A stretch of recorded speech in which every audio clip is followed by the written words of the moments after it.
Our speaker this hour is a man whom I appreciate very much and have appreciated for some time very, very much. Rick Kelley was born in Akron, Ohio, and has also lived in Tennessee, Illinois, Michigan, Pennsylvania, West Virginia, and Kentucky. He graduated in 1995 from Lincoln High School in Shinston, West Virginia, and from the West Virginia School of Preaching in 2004. In 1997, Rick married his high school sweetheart, the former Samantha Emerson. The couple have 6 children: Christian, age 17, Hannah, age 15, Noah, age 12, Emma, age 11, Evan, age 9, and Leah, age 7. Rick has been preaching since November of 2000. While in school, he served the Proctor Church of Christ in Proctor, West Virginia.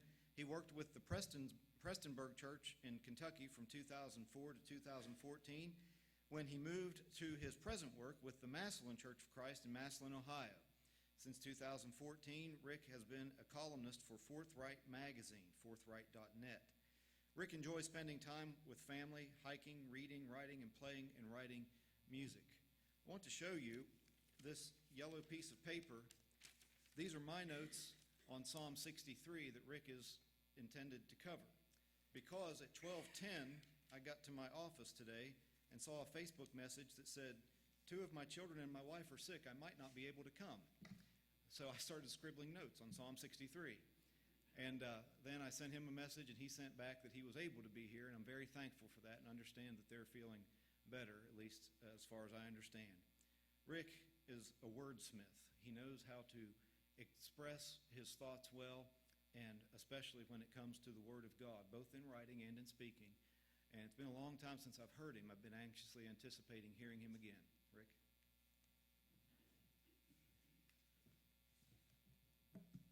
I just did that to Andy to make him sweat. I got a new phone on Saturday, and I lost many of my contacts in the transfer, and Andy's happened to be one of them.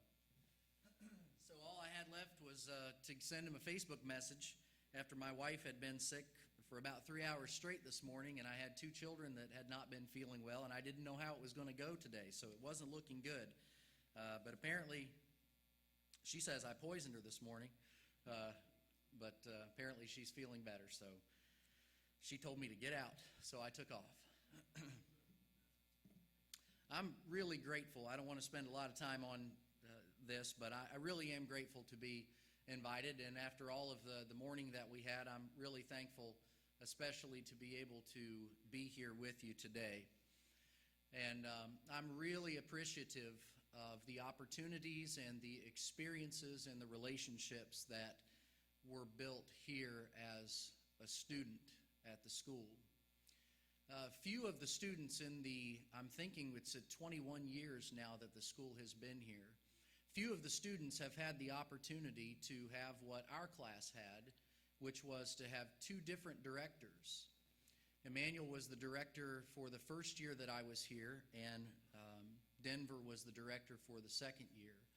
And that was a wonderful experience to work under both of them and to learn from both of them and to see, just really to be around them.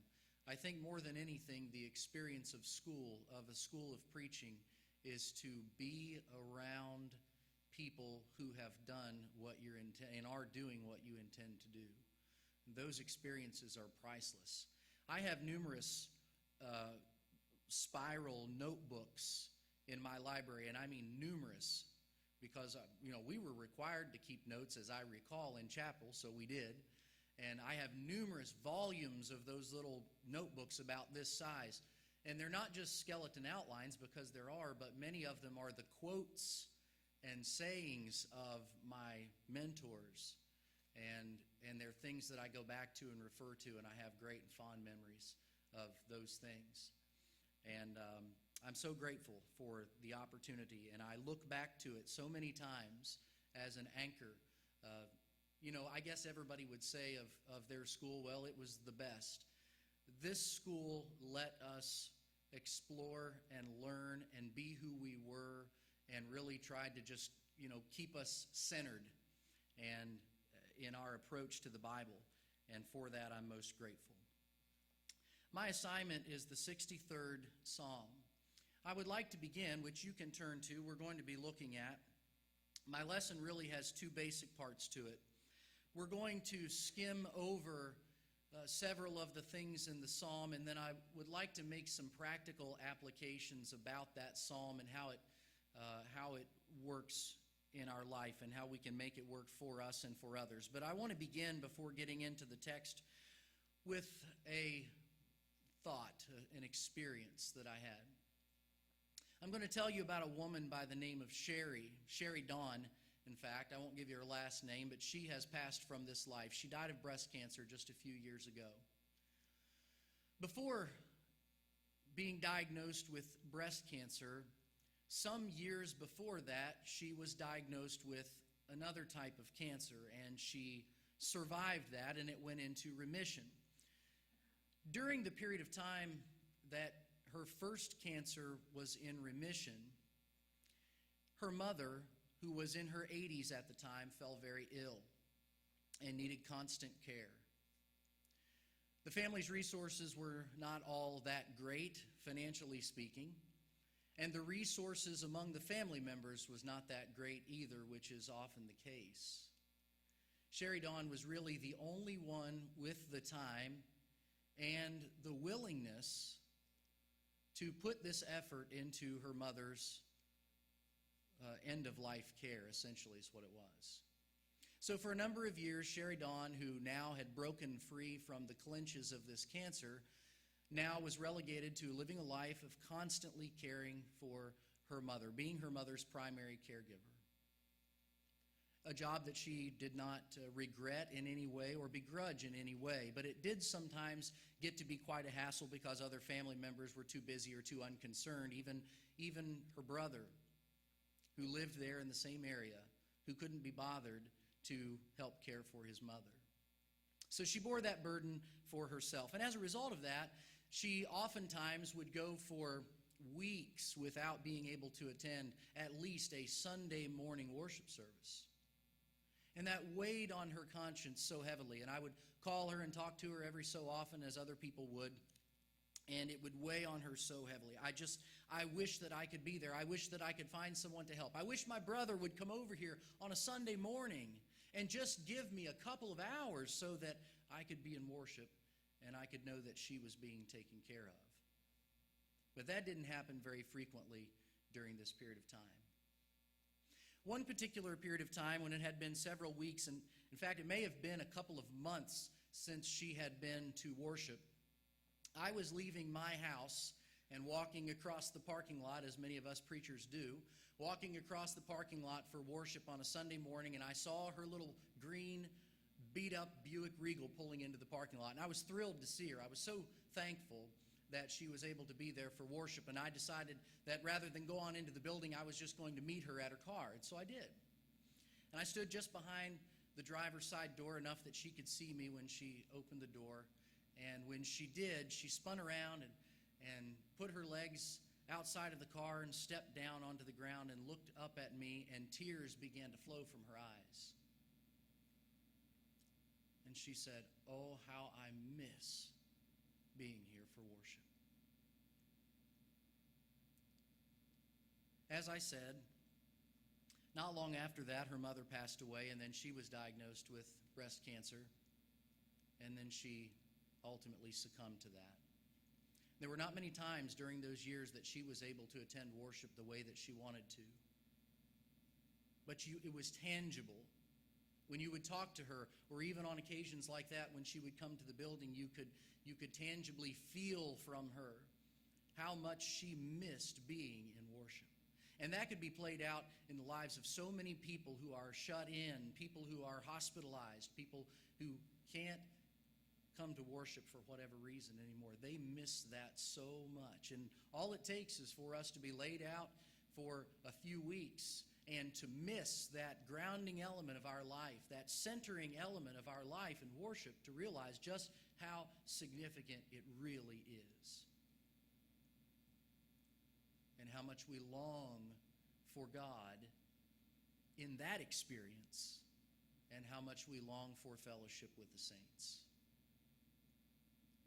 That, I believe, is a true parallel to the circumstances behind which the 63rd Psalm was written. In fact, it's given some additional language in addition to it being the 63rd Psalm. It's given this title information, or this subtitle information is given to it, a Psalm of David when he was in the wilderness of Judah. Now, on what exact occasion that was, we don't precisely know. It could have been a number of occasions in his life. It could likely be an occasion of those 7 years where Saul at various times was in pursuit of him and he was relegated to living in the wilderness. That's a very likely case that could be. But it was certainly written under great duress. And it was written with this idea in mind of what David really wanted, what he really longed for, was to go back to that place and to once again enjoy the experience of worship and going to the place where, in that time, where God truly was. I'd like to read the entirety of the psalm with you because I'm not going to do a textual or an expository in the first part of this lesson, perusal of it. So I'd like to read it with you just so that we have it before us. He writes, O God, thou art my God. Early will I seek thee. My soul thirsteth for thee. My flesh longeth for thee in a dry and thirsty land where no water is, to see thy power and thy glory, so as I have seen thee in the sanctuary. Because thy loving kindness is better than life, my lips shall praise thee. Thus will I bless thee while I live. I will lift up my hands in thy name.